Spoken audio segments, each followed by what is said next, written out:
Bonjour, nous sommes le 25 janvier, c'est la conversion de Saint Paul.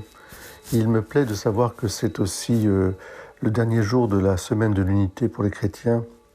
D'avoir choisi cette date de la conversion de Saint Paul me semble le chemin le plus sûr pour obtenir cette grâce de l'Esprit Saint de l'unité. L'Église est une, elle est sainte, elle est catholique et apostolique, c'est-à-dire elle est universelle et fondée sur les apôtres. Cette Église, elle est une de cette unité qui vient de Dieu lui-même et qui se répand à travers le corps qu'est l'Église dont nous sommes les membres. Et c'est cette intuition extraordinaire qui vient du ciel que Saint Paul a expérimenté à Damas.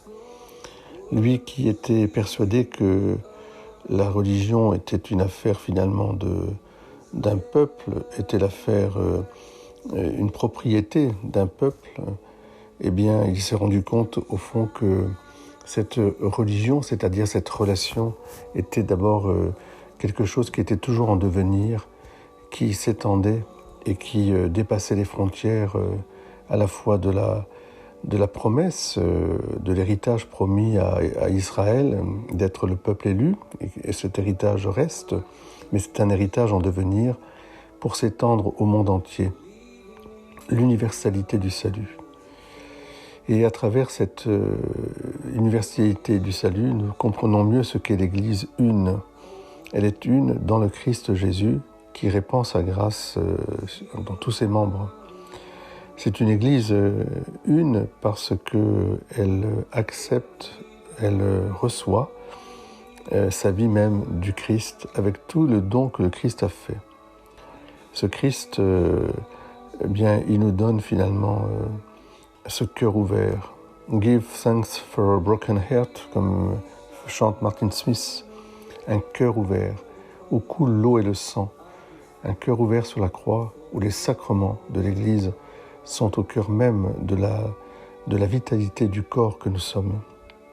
Et dans ces sacrements, il y a la parole de Dieu, il y a aussi les sacrements et les mystères proprement dits, les 7 sacrements qui nous sont donnés. Et il y a aussi comme sacrement le sacerdoce commun que nous pouvons vivre ensemble. Baptisés, nous sommes tous appelés à être prêtres, prophètes et rois.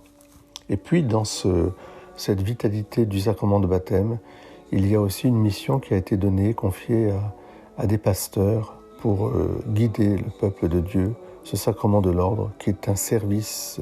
Au fond, nous n'accédons vraiment à ce ministère par la grâce du Christ qu'en étant des serviteurs.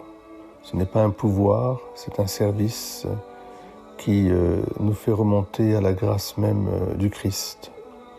Serviteur des serviteurs. Voilà la grâce que Saint Paul nous fait voir aujourd'hui, découvrir. Soyez bénis. Priez Saint Paul pour l'unité de l'Église. Priez aussi pour nous prêtres, pour que nous soyons toujours plus fidèles à être les agents, je dirais, de cette unité de l'Église, de cette universalité de l'Église, de cette sainteté, de cette apostolicité de l'Église. Oui, je crois en l'Église une, sainte, catholique et apostolique. Amen.